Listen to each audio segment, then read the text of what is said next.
Pemirsa, sebuah menara sutet PLN yang berada di tengah sawah di Lamongan, Jawa Timur roboh. Menara yang roboh menimpa tanaman padi milik petani, diduga tower roboh akibat pondasi menara yang kurang kuat. Menara sutet yang roboh ini berada di areal persawahan di Desa Tambak Rigadung, Kecamatan Tikung. Akibatnya sawah petani rusak tertimpa sutet. Beruntung tidak ada korban jiwa dalam kejadian ini. Robohnya sutet juga mengakibatkan aliran listrik mati di kawasan Pacitan dan Bojonegoro terganggu. Namun hingga kini sudah diperbaiki, PLN masih menyelidiki penyebab robohnya menara sutet.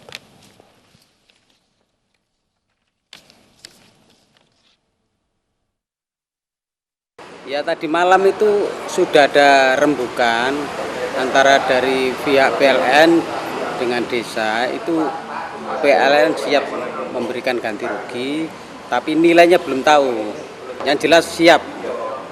Sudah termasuk ganti rugi, Pak. Belum dikasih. Nanti kita kumpulkan masyarakatnya. Yang sementara Pak Kasun saya suruh data siapa saja yang kena, ya, yang kena dampak itu. Nah, baru kita kumpulkan, nanti biar ngomong-ngomong. Wacana jabatan Presiden 3 periode kembali muncul usai terbentuknya komunitas Jokowi Prabowo atau Jokpro 2024. Sebelumnya pihak istana memastikan Presiden Jokowi menolak tegas wacana tersebut.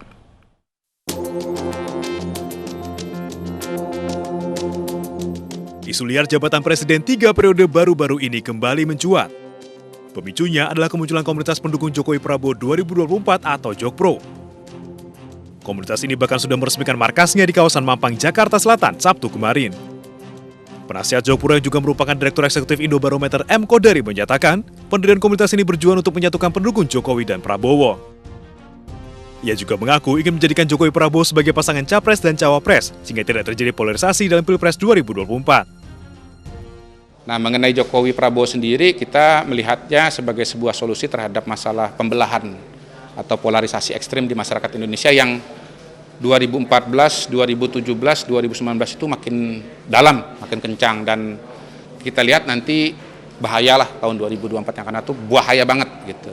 Jadi supaya jangan terbelah dan dibikin belah-belah, udah satu aja nih, satuin aja dua ini gitu loh. Namun sebelumnya pada Maret 2021, Presiden Jokowi memastikan dirinya tidak berminat menjadi presiden 3 periode. Pernyataan ini kemudian dipertegas jubir presiden menyikapi kembali munculnya isu tersebut. Sikap saya nggak berubah. Janganlah membuat kegaduhan baru. Kita saat ini tengah fokus pada penanganan pandemi, dan saya tegaskan, saya tidak ada niat, tidak ada juga berminat menjadi presiden 3 periode. Konstitusi mengamanahkan 2 periode. Itu yang harus kita jaga bersama-sama. Isu jabatan Presiden 3 periode sempat dihembuskan Amin Rais pada Maret 2021. Ia menyebut ada skenario untuk mengubah ketentuan di UUD 1945 terkait dengan masa jabatan Presiden dari 2 menjadi 3 periode. Aturan terkait masa jabatan Presiden dan Wakil Presiden tercantum dalam Pasal 7 Undang-Undang 1945 setelah amandemen. Dalam aturan tersebut tertulis, Presiden dan Wakil Presiden memegang jabatan selama 5 tahun dan sesudahnya dapat dipilih kembali dalam jabatan yang sama hanya untuk 1 kali masa jabatan. Pasal hasil amandemen tersebut mengubah pasal sebelumnya yang belum membatasi masa jabatan Presiden. Tak heran sejumlah pihak menilai wacana jabatan Presiden 3 periode adalah sebuah kemunduran demokrasi. Tim iNews melaporkan. Jokowi didorong-dorong maju lagi untuk periode ketiga. Serius atau hanya cek ombak saja? Atau ada motif lain? Kami sudah terhubung dengan penggagas Jokpro 2024 Muhammad Kodari dan Ketua Umum Jokowi Mania Immanuel Ebenezer. Selamat sore Bang Eben dan Bang Kodari. Selamat sore. Baik, saya ingin ke Bang Kodari langsung terlebih dahulu. Bang Kodari, sebelumnya 2019 lalu Presiden pernah menyampaikan pengusul Presiden periode ingin menampar muka saya. Bagaimana Anda melihat hal ini? Ya, saya melihat bahwa persoalan Indonesia ini harus mendapatkan jawaban ya, dan khusus untuk tahun 2024 yang akan datang, kalau saya melihatnya ada ancaman besar masalah polarisasi Dan pola itu, polarisasi itu sebetulnya kan sudah terjadi dan terbentuk pada tahun 2014, 2017, 2019, dan saya melihat polanya itu semakin keras ya. Misalnya di Bali ya, tahun 2019 itu pilihan kepada Jokowi itu sudah 91%. Kemudian di NTT 88%. Kemudian di Sumatera Barat dan di Aceh itu 86 dan 85%. Jadi sebetulnya Indonesia ini kalau melihat hasil-hasil Pilpres itu sudah terbelah antara Indonesia Timur dengan Indonesia Barat begitu. Dan untuk mencegah itu maka kemudian ya disatukan saja dua tokoh ini, Jokowi dan Prabowo ini. Dan ada hal yang menarik bahwa pada saat Pak Jokowi mengajak Pak Prabowo bergabung dalam kabinet, itu ada data dari Kominfo, hoaxnya turun sampai 80%. Abraham, dan ya Bang Kodari, baru menteri loh, udah 80%. Kalau wakil presiden, mudah-mudahan hoaxnya 0 tuh nanti. Tapi Anda belum menjawab pertanyaan, Bang Kodari. Ada 3 hal yang disebutkan Presiden untuk yang mengusulkan dia 3 periode. Pak Jokowi spesifik ya, dia mengatakan yang pertama, ingin menampar muka Pak Jokowi. Yang kedua, ingin cari muka padahal Pak Jokowi sudah punya muka. Yang ketiga, ingin menjerumuskan Pak Jokowi. Anda merasa tertuduh? Tidak, makanya saya nggak perlu jawab yang 3 itu. Mungkin 3 hal itu ditujukan kepada orang lain atau masyarakat yang lain. Kalau saya dengan argumentasi yang saya itu masuk kategori 4, yaitu menyelamatkan bangsa dan negara Indonesia, begitu. Dan karena itu nggak disebut oleh beliau. Beliau tahu kok kalau saya itu maksudnya bagus. Jadi dan niat saya nomor 4, jadi nggak disebut. Aman-aman. Sederhananya, Bang Kodari, ini dapat wangsit dari mana kira-kira? Ada siasat apa di belakang ini semua? Kita tahu konstitusi dan undang-undang dasar kan sudah ajak, itu 2 periode begitu. Ya, pertama wangsitnya ya Pak Jokowi sendiri, ya tadi itu. Begitu mengajak Pak Prabowo bergabung di pemerintahan, ternyata hoaxnya turun 80%. Sementara kita tahu bahwa hoax merupakan salah satu masalah besar dalam pemilu dan politik Indonesia sekarang ini, demokrasi Indonesia sekarang ini. Jadi demokrasi kita itu punya wajah positif, tapi juga punya wajah negatifnya.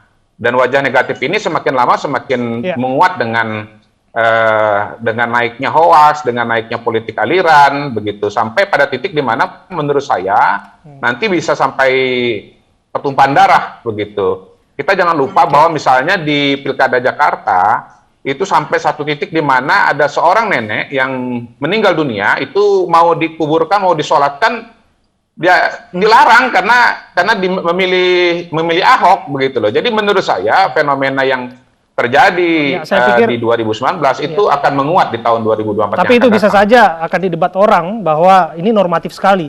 Kalau kita lihat survei SMRC sekarang, 74% mereka menginginkan Presiden 2 periode, 52% tidak setuju Pak Jokowi nyapres kembali. Lalu usulan Anda ini muncul dari antah berantah, Bang Kodari. Ya, bukan antah berantah. Memang banyak orang yang nggak sadar kok. Nggak sadar dengan masalah polarisasi ini, karena mereka nggak lihat angka-angka, nggak lihat realita di lapangan. Orang Indonesia gampang lupa. Saya bertanya kepada Anda, selaku Anda adalah seorang surveyor, Anda adalah seorang peneliti. Anda seorang peneliti, Anda seorang direktur eksekutif, usulan Anda mengusulkan itu pun udah satu untuk menjadi tanya. Yang kedua, masalahnya di mana? Masalahnya di mana? Saya sebagai orang survei juga paham bahwasanya kemudian orang belum setuju sekarang bukan berarti tidak setuju nanti. Yang namanya opini itu bisa berubah kok. Semuanya tergantung perspektif. Jadi apa yang dijelaskan, orang akan paham dan akan mengerti maksud dan tujuannya, insya Allah akan mendukung begitu. Dan itulah maksud dan tujuan dari didirikannya Sekretariat Nasional Jokpro ini, supaya gerakan ini punya kaki kepada ke seluruh Indonesia, seluruh provinsi, seluruh kabupaten kota. Jadi memang ya memang ya bolehlah survei SMRC ya, tapi saya mengutip survei yang lain bahwa pada bulan Maret itu awalnya yang tidak setuju 13%, tapi survei bulan Juni itu yang setuju udah 27%.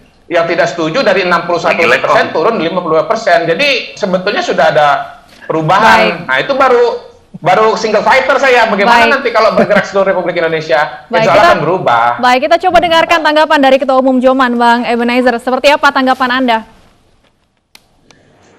Kami sampai detik ini tetap tegak lurus terhadap apa yang disampaikan Presiden.